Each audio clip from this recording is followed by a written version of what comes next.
Hey everyone, so here's another great example of why it's important to have a good Bible translation, okay? Here in the King James at Blue Letter Bible, we read Romans 11:10, where it says, "Let their eyes be darkened, that they may not see, and bow down their back." Always. So the word back here is from a noun.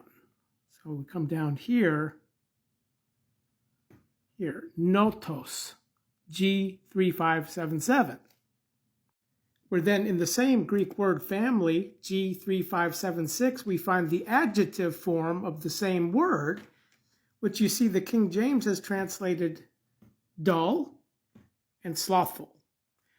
Okay, and there's only two occurrences right here, two occurrences. This adjective in the same word family as the noun back, bowing the back. Where again, the word back from notos, there's only this one occurrence in Romans. So we have the noun and we have the adjective, which describes something, nothros, relationship to the back, the bowing back. Or then in the Devar Bible translation, if you search the word backward, here are the two occurrences in Hebrews, chapter 5:11 and 6:12. It's the adjective describing the bowing back of Romans. So the context here points to the context there. And we can't connect these dots when we're reading these translations because they've minced the words, the word families, translating it here dull and slothful. So it just makes it more difficult to connect the dots to the context. Which brings me to the context. The context of those whose eyes are darkened, that they may not look, see, and that their backs bow together constantly, are those who are not coming into the new, better covenant. Okay, they are the remnant of Israel who will be locked out of the wedding feasts at midnight.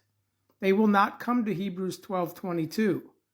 Okay, and they are the outchosen, the outchoice of grace as a remnant of the third watch time, which is the cock's voice sign given Peter. The bowing back and the backwards in the hearing channels context is the till today's day, also seen in 2 Corinthians chapter 3. Verse 14, "But their thoughts were calloused, for until today's day the same veil abides on the readable of the old covenant, as not being up unveiled, and hence veiling that in Christ this covenant," the preceding covenant of Hebrews chapter 8, "has been made down unworking. But till today, as soon as Moses, as it were, is being read, a veil lies upon their hearts." These are all of those you see today going backwards to Moses.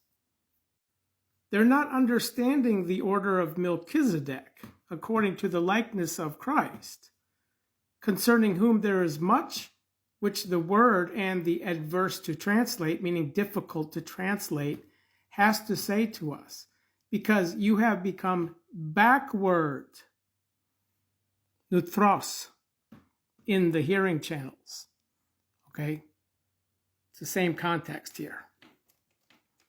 All right, we're then in Hebrews 6:12, "So that you may not become backward, but imitators of those who through faithing," the law of faithing, the righteousness out of God on the account of faithing, not a law of righteousness that Israel pursued, and farness from Grimming, our law according to the promises.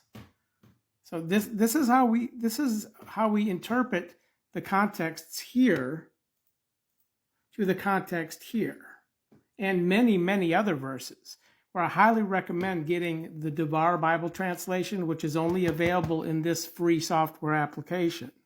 Where if anybody's interested, drop me a line, let me know if you want it, and I'll give you a link to iDrive, which is a file sharing website with the passcode. It's available for Mac, PC, and Android. God bless.